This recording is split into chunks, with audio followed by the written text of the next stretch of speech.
안녕하세요. 정말 글을 쓰려고 하니 한숨부터 나오네요.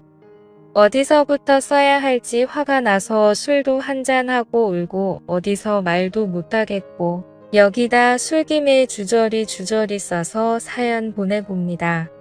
정말 드라마 같은 일이 저희 시댁에 생겼습니다. 제가 결혼을 하고 얼마 있다가 벌어진 일입니다.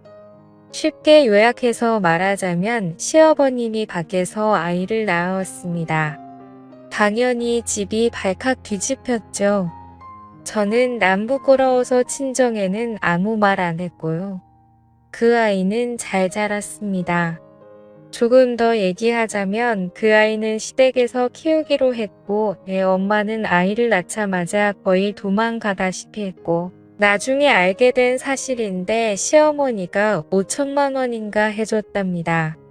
그 뒤에 제가 임신을 했고 저희 부부에게는 현재 5살이 된 남아가 있고 저희 막내 도련님은 올해 7세입니다. 지금부터는 편의상 막내 도련님을 막내라고 쓰겠습니다. 그러다가 누구나 우려하던 일이 생기게 되었습니다. 시아버님이 갑작스럽게 돌아가신 겁니다. 그리고 엎친 데 덮친 격으로 얼마 지나지 않아서 시어머니까지 시름시름 앓기 시작하셨습니다. 이제부터는 여기에다 안 써도 다들 짐작하시겠지만 전쟁 같았습니다. 결국 어쩔 수 없이 7세 막내를 저희 부부가 키우기로 했습니다. 그 결정의 과정을 모두 여기에 쓸 수는 없지만 저 역시 많이 울고 기도하는 고난의 날들이 있었습니다. 시댁 남매들 중 저희 부부가 가장 가정 형편이 좋습니다. 제가 친정에서 물려받은 재산이 조금 있어 저희는 다른 가족에 비해 부유한 편이라서 저희가 맡기로 한 겁니다. 물론 저희 친정 부모님도 난리가 아니었죠. 그런 힘들었던 과정은 여기에 다 쓰지 않겠습니다. 저희 집에는 아들 태어나서부터 지금까지 매주 베이비시터 이모와 같이 살고 있습니다. 이모님께 돈을 좀 더 주고 막내 도련님도 같이 봐주고 있었죠. 이모는 오후 일하시고 주말은 쉬시고 저와 제 남편이 아이들을 돌봅니다. 그리고 2주에 한 번 정도 주말에 친정 부모님이 저희 집에 오셔서 아들을 돌봐주시기도 하고요. 처음에는 친정 부모님도 정색을 하시더니 지금은 막내 도련님도 손주처럼 잘 대해주십니다. 사실 이 드라마 같은 일 때문에 남편과 몇 번 말다툼이 있었습니다. 제가 아이를 낳고 얼마 있다가 시어머니께 막내가 썼던 물건들을 잔뜩 얻어왔습니다.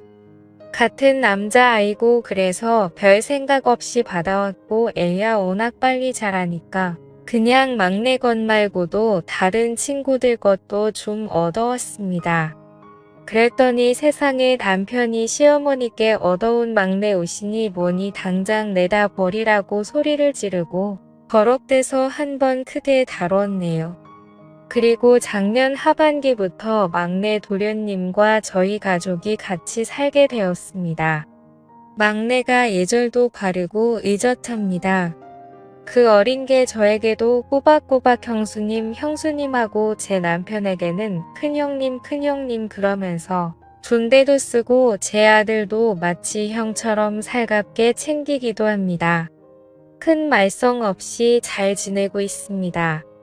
물론 아직 아기니까 가끔은 저한테 혼나기도 하고 평범한 어린아이입니다.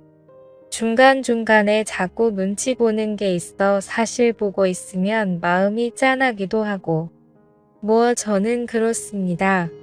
작년에는 막내 유치원 문제로 한 번 저희 부부가 엄청 크게 다뤘습니다. 그때 당시에 막내 영어 유치원을 보내려고 했습니다. 저는 이왕 이렇게 된 게 잘 키우고 싶은 마음이었죠. 그랬더니 남편이 아직 우리 애도 영어 유치원을 못 보내는데 저 아이를 왜 영어 유치원을 보내냐고 너무 성질을 내더라고요. 그래서 제가 아직 우리 애는 어리니까 영어 유치원 안 보내는 거고, 우리 애도 7살 되면 영어 유치원 보낼 거라고 그러면서 크게 또 다투었네요. 결국엔 지금은 영어 유치원 잘 다니고 있습니다. 이모가 그러는데 평소에는 막내가 제 아들을 그 어린 게 조카라고 엄청 챙긴다고 하더라고요. 사실 제 아들도 막내를 좋아합니다. 아직 천지분간 못하는 제 아들은 막내에게 삼촌이라고 했다가 형아라고 했다가 뭐 그러면서 엄청 졸졸 쫓아다닙니다. 문제는 제 남편입니다. 평소에도 사실 둘을 차별하는 게 느껴집니다. 물론 제가 그러지 말라고 남편한테 주의를 주긴 합니다. 그러다가 오늘 또 크게 싸웠네요. 오늘 남편이 무슨 모임을 갔는데 얼큰하게 취해서 집에 들어왔습니다. 아들이 먼저 쪼르륵 나와서 아빠 그러면서 안기더라고요. 저도 나왔고요. 그런데 조금 늦게 막내가 나왔는데 남편이 막내한테 짜증을 내면서 너는 뭐 하는데 형이 왔는데도 늦게 나오냐고 그러더군요. 그러면서 그럴 거면 너네 집 가라고 그러는 겁니다. 내가 너무 당황해서 애한테 왜 그러냐고 그러고 남편은 또 화내면서 너는 왜 쟤만 감싸고 도냐고 그러면서 결국 큰 소리 내면서 싸우고 막내는 죄송하다고 울고 아들은 형 우니까 따라 울고 뭐 난리였습니다. 남편이 성질내면서 나갔는데 아까 시어머니께서 전화가 왔습니다. 집에서 나가서는 시어머니 병원으로 가서 자는가 보더라고요. 사실 오늘이 남편의 첫 사적 외박이네요.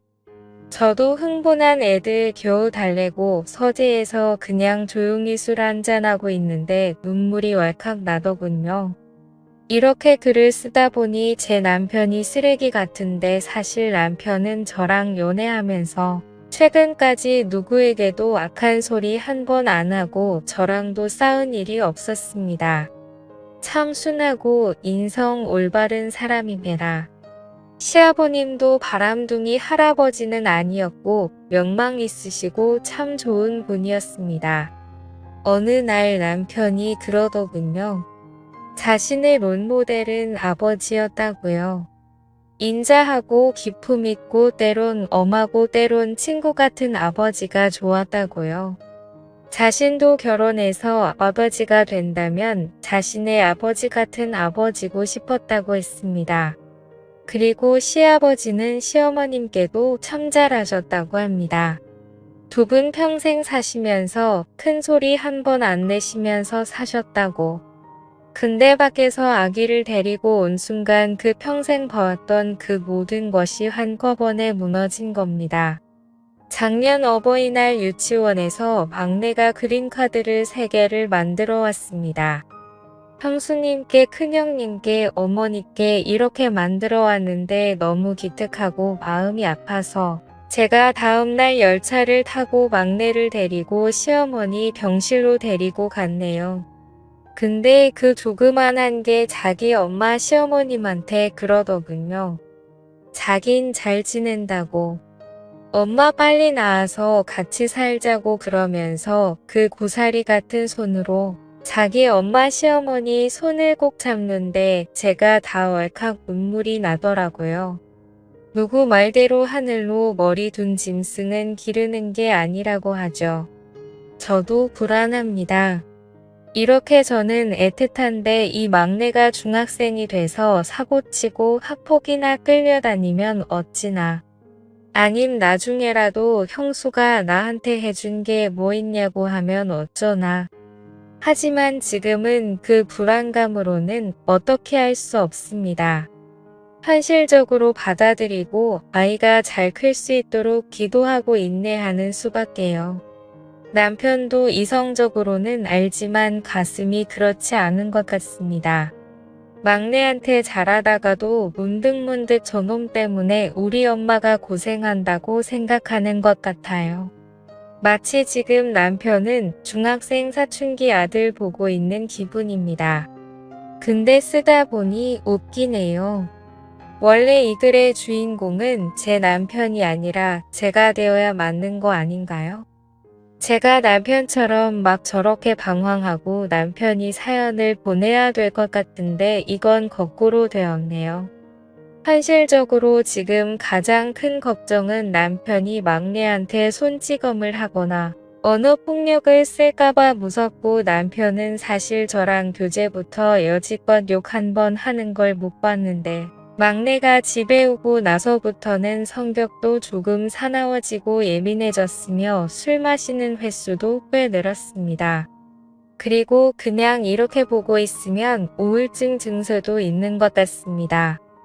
현실적으로 제가 어떻게 해야 할까요? 가족들 다 같이 병원 가서 가족 상담을 받을까도 진지하게 고민하고 있습니다. 감사합니다.